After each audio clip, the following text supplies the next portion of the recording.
Okay people, so I feel like the Dragon Ball Super fandom as it stands right now are completely duped and misunderstanding of what actually went down. And I know a lot of us have been upset the last few months of this battle with Vegeta versus Granolah. We all wanted to see the Prince of Saiyans finally obtain a W. We were all like, yo, it's about freaking time, let's go. And it's looked, especially with this chapter, the latest chapter of the manga 76, that, oh, Vegeta took another L, Vegeta. However, if you really dive into this chapter, you will notice that, yeah, there's a big misunderstanding that has taken place with the fandom. Not with the content, with the fandom. I think we're wrong on this one. I think our anger is misplaced, and also we have the guise of Bardock at the end that kind of threw everyone off as well. So like half the fandom is angry, half the fandom don't even care. They're just all on this Bardock stuff, and people are really missing what just went down in this battle with Vegeta and Granolah, and well, Goku was there too. Hey! So I'm here to break it down for you guys. I'm here to get into the nitty-gritty, the crux of what actually went down with this battle, because yes, it was intense, yes, it was insane, yes, we got a big update and reveal that could lead into some very big things for Goku, his character, and all of that jazz moving forward with Dragon Ball, regarding again Bardock being mentioned by Monaito. However, there's something to be said with Vegeta. We're gonna talk about it. Let's talk about it. Dragon Ball Super 76, let's go! No matter how you move, get it done. No matter how you move, get it done. No matter how you move, get it done. No matter how you move, get it done. So the chapter picks up from where the last one left off. Of course, Vegeta continuing his struggle against Granolah. The first page, you see just a whole bunch of smoke. Second page, Vegeta looks like, I don't even know, he's diving into a swimming pool, but he's really just diving into the ground, desperately trying to survive. Like, it looks like it's a battle of survival at that particular point in the beginning of the chapter, because, yeah, Vegeta looks down bad, down horrendous, and it ain't looking too spiffy, to say the least, regarding Vegeta's state right now in this battle in the beginning. And I ain't gonna lie, Granolah kind of looked badass, like when he's showing up there, just toting his fingers as guns as he's just blasting at Vegeta and saying, what's wrong, my attacks aren't invigorating anymore for you? It just made Granolah look really badass, I ain't gonna lie. Granolah just looked like he looked a little boss there, at the expense, of course, of Vegeta, but nevertheless, he was looking a little boss, almost on some Terminator shit. And as he continues to blast Vegeta, eventually he knocks the ego out of him. Like, yo, you ever heard of somebody like slapping the shit out of somebody, or yo, you scared the shit out of me? He literally blasted the ego out of Vegeta's ass. I was like, yo,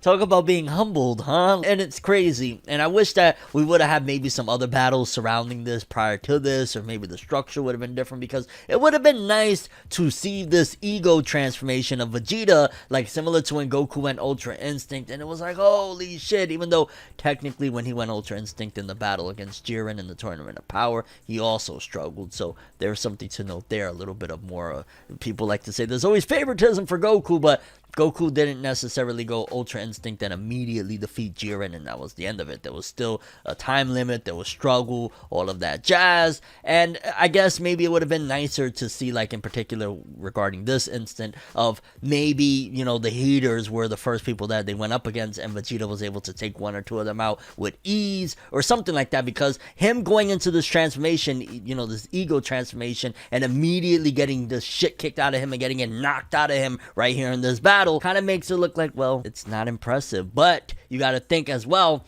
is it really not impressive, or are they fighting somebody that literally wished to the dragon that they could be the strongest in the universe? Like, if you're fighting the strongest and you take an L in some way, does that really make you an L, or does that mean that, yo, you just fought some strong ass dude? And Vegeta gets desperate because Granola's talking some shit like, yo, the universe is on my side, yada yada, and Vegeta grabs on Granola's foot, and I'm just there like, yo, he's grabbing on his leg or his ankle or some shit. I'm like, god damn, this is a little bit of a desperate struggle there, mate. And Vegeta says, I am the master of my own fate. And right there was the first instant of something that it wasn't until I did a couple of reads back and looked at it and really understood what was going on there, of really demonstrating what Vegeta was trying to accomplish in this battle. Because you're going into this when you're thinking Vegeta just wants to clean his clock. Vegeta just wants to beat the living dog tar out of him. I think somewhere along the way in this battle, once Vegeta understood what was going on here, who Granolah is, what happened to Granolah's people, I think Vegeta's objective changed. I think Vegeta, he could talk a massive amount of shit. He's a shit talker for days. I think somewhere along the way in this battle, his objective changed, and how he was approaching this battle against Granolah changed. And that was the first instant that you're seeing in this chapter in particular, the way he's thinking and what he's trying to do. But we'll get into it as we continue. Because just as Granolah's like, "You've lost," and he's about to, looks like, punch Vegeta out of existence, Goku comes in and knocks Granolah upside his head. And I'm like, okay, you know, I said it in my spoiler video, I don't want to be repetitive, but, you know, can't beat him. Come join him, jump him, you know, little Saiyan gangbang. No. And Goku's like, "Yo, hang in there, Vegeta. Don't worry. I'll take it from here. That no problem." And here's, again, another instance of Vegeta showcasing just a difference in approach from, like, even something we've seen in some previous battles in Dragon Ball Super. Because following that, he kicks Goku really freaking hard. It reminded me of when 18, and I said this again in my spoiler video, but it reminded me when 18 kicked Vegeta, the way she kicked him really hard in the arm. He kicks Goku really freaking hard in the arm, and he's basically like, he wants no parts of it. He basically goes on and tells him, like, "Not if I have a say-so, you're gonna take over. What are you talking about? There's no one I'd rather beat to hell and back than you, Kakarot." Even punches him in the face and shit like that. And basically, he puts it very clearly to Goku, "I don't want your help." However, if we've seen Vegeta already develop from those days of, like, feeling like, "Oh, I can never be underneath Kakarot again," and all of that same pride, then what is really going on here? Why is it that he wouldn't want Goku's help? He goes a little bit to divulge and say, like, "Yeah, we've teamed up in the past, blah, blah, blah," but it's something different that's going on here. And, you know, instead of me wasting your time, I'm just going to be straight up right here, right now, with, I don't think that Vegeta was necessarily fighting Granolah the way he fought against Moro, the way he fought against Goku Black, the way he fought against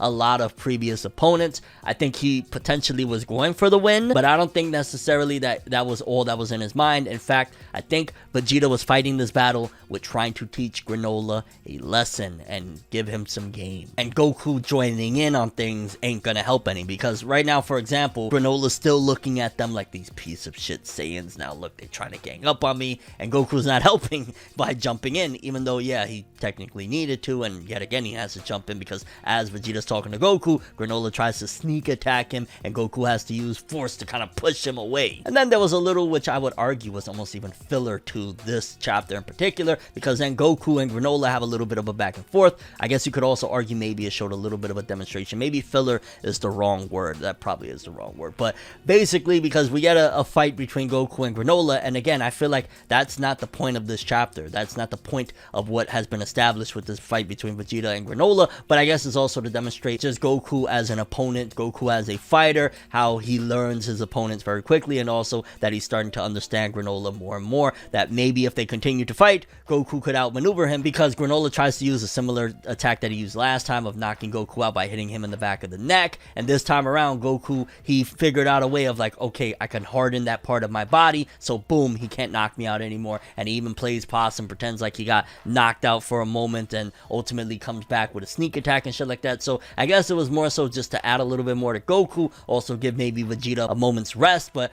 I don't necessarily feel like this should have been happening right now. In fact, I feel like the rest of this fight, up until a certain point at the very least, should have been left to just Vegeta. I get it that they want to make it, this is a desperate situation, and one of the core elements of Dragon Ball Super from Jump, from Whis, has always been like, yo, y'all better if y'all work together. Like, you have what the other lacks and vice versa. So adding them together, it also just makes it like, yo, this is a really dangerous situation. If Goku and Vegeta are working together and struggling, we have a serious problem. But I just felt like this felt more appropriate to be handled by Vegeta because of what Vegeta was trying to accomplish. He wasn't trying to just be a monster but again, we'll dive more into it as we continue. Because Granolah once again tries another technique that worked last time. He tries to hit him with one of those martial arts techniques to the stomach, and Goku once again sustains himself because he figured out, okay, I gotta harden those parts of my body that he attacks with those insane martial arts techniques, which again, I've said it before, but I'll repeat myself one more time. I really like the martial arts aspect being brought back into Dragon Ball. It's been gone for so freaking long, so shout outs to Granolah, shout outs to Toyotaro Toriyama, whoever's idea it was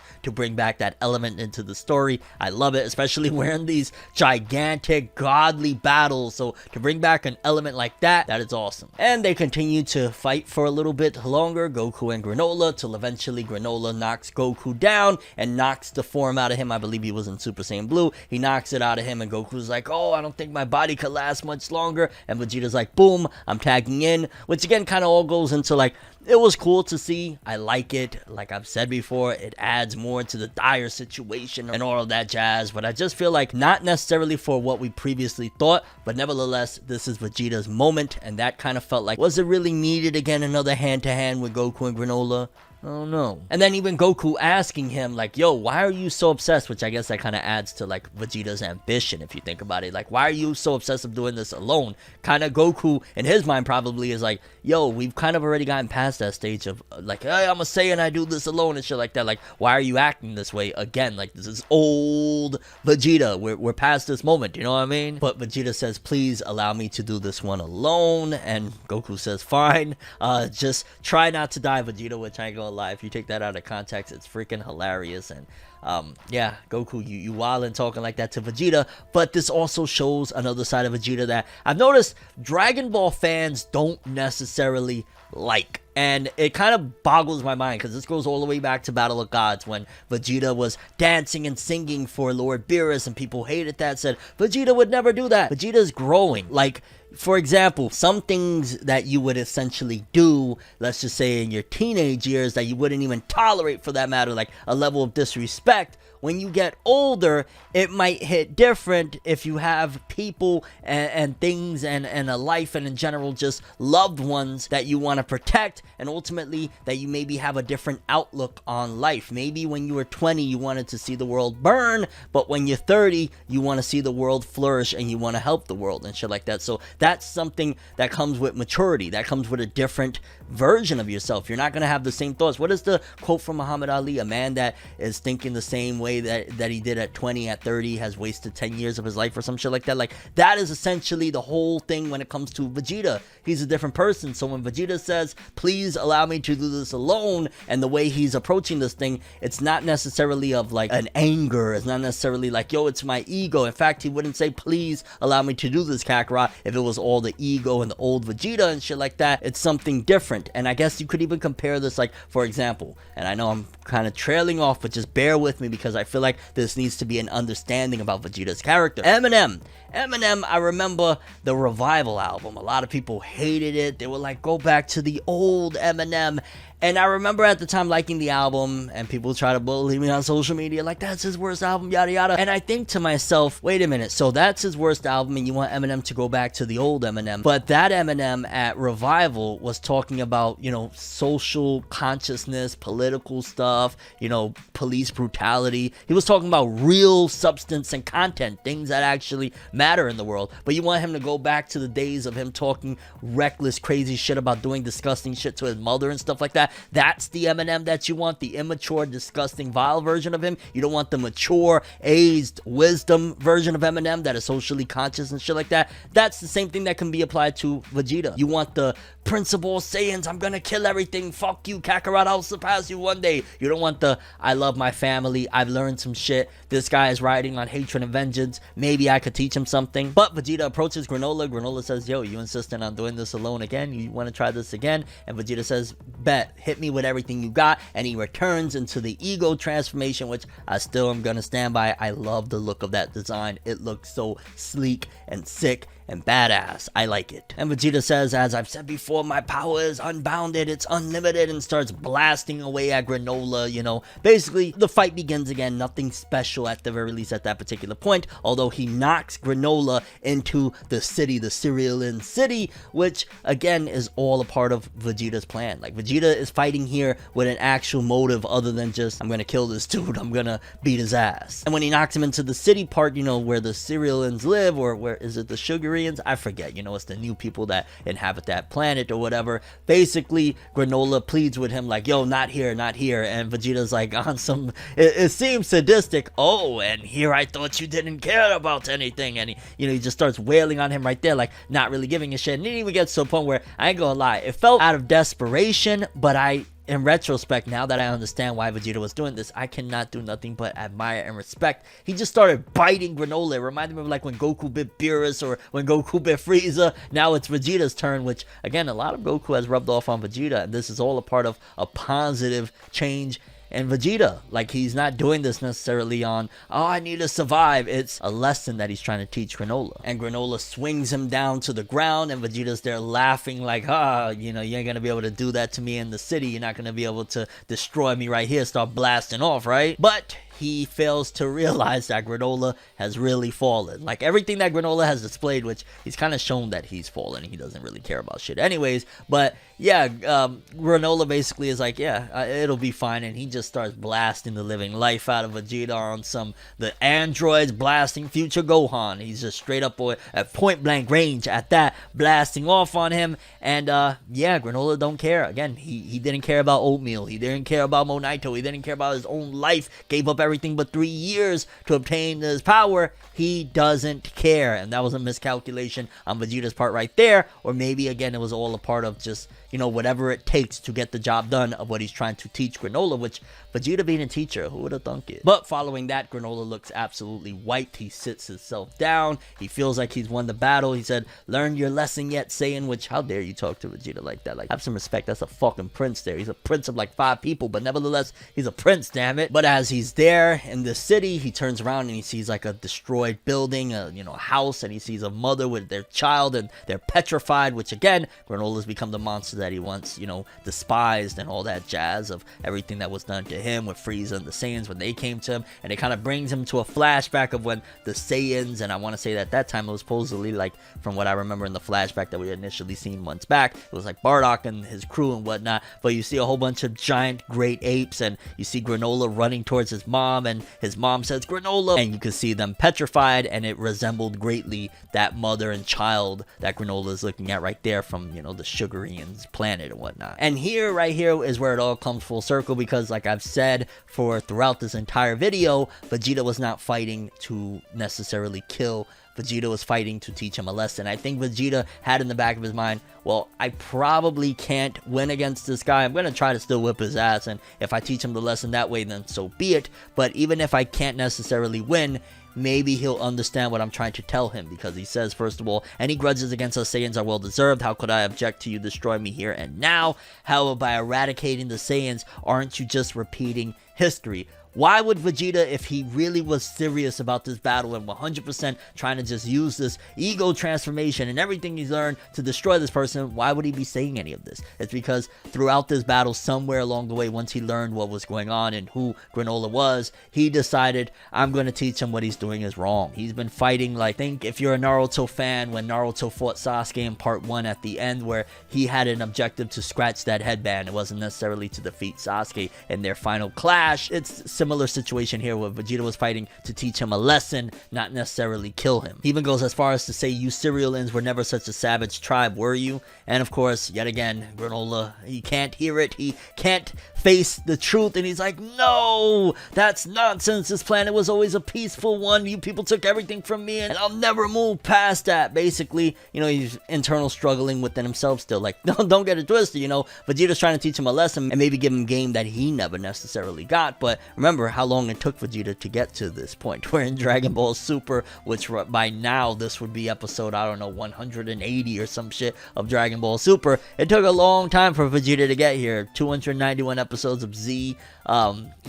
technically he didn't come in the beginning of Z, but you get what I'm saying. Like, it took 300 plus episodes, 400 episodes of anime in general for him to get to this point to be able to try and give this lesson. You just had like one fight with Granolah. He's not gonna get it right away. However, Granolah launches Vegeta back basically in a fit of rage and essentially prepares one final blast to end it all. However, it was kind of a little bit confusing because, and this is where a lot of people come in and say, no, it was a draw, because Granolah is 100% injured, and I'm guessing the draw would have been that if Granolah shot off that blast, because Vegeta's there, he can't do nothing, he's completely injured, but Granolah's also injured. If that blast would have went off, it would have killed both of them. That's what I'm assuming why people say that it was a draw, because yeah, he would have killed Vegeta, but in the process he would have died along with him. So my understanding is it wasn't like Vegeta had any strike back right there. That's what it was, where the draw comes in. And again, where Vegeta says, this is the Saiyan's fate, so be it. Such a different Vegeta. This is such a different person to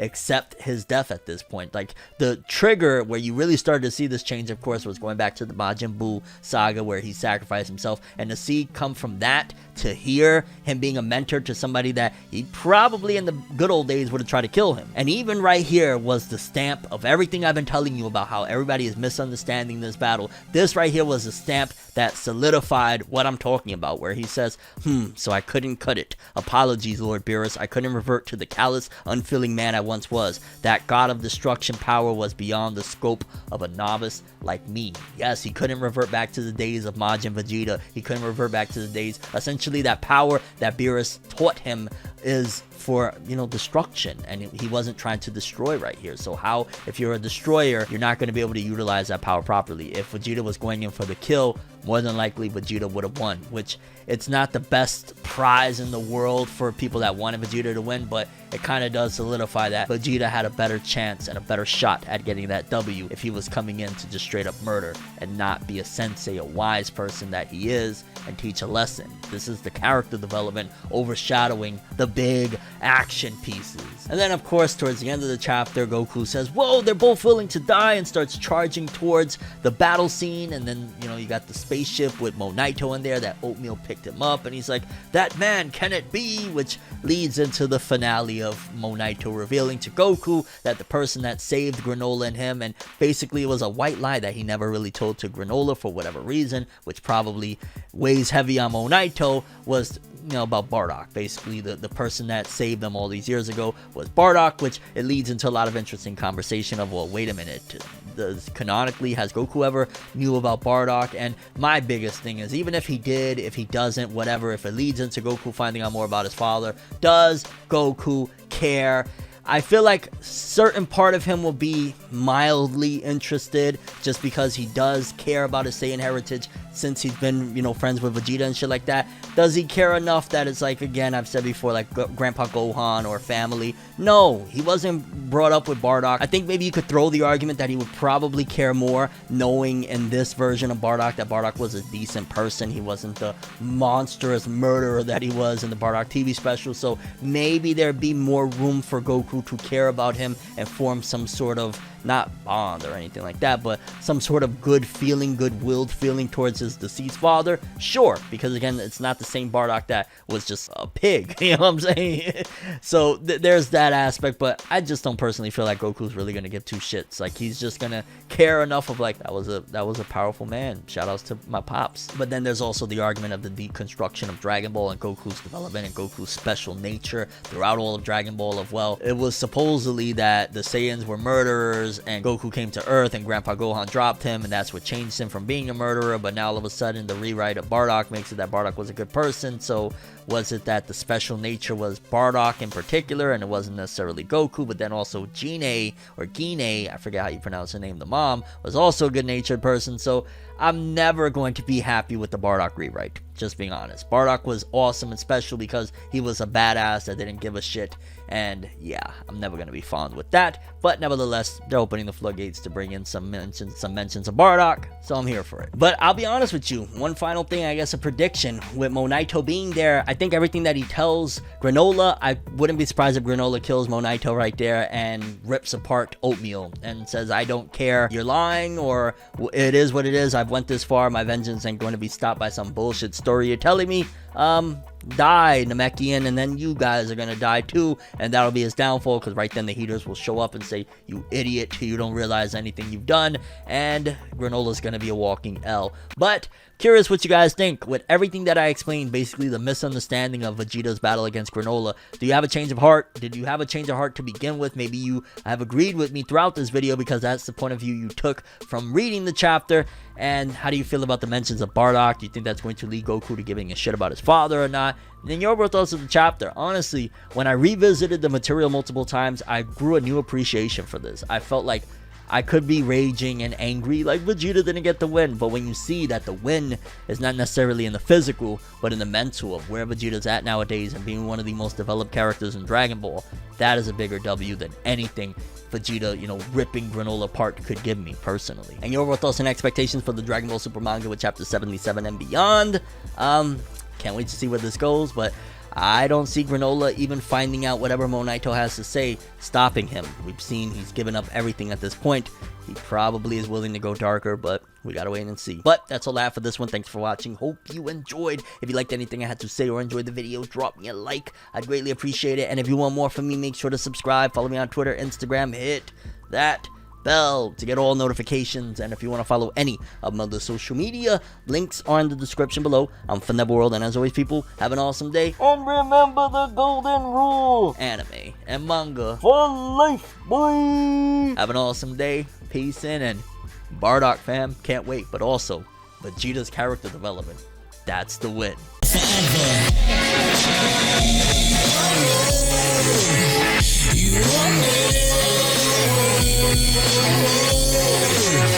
What I know, so just go to find it.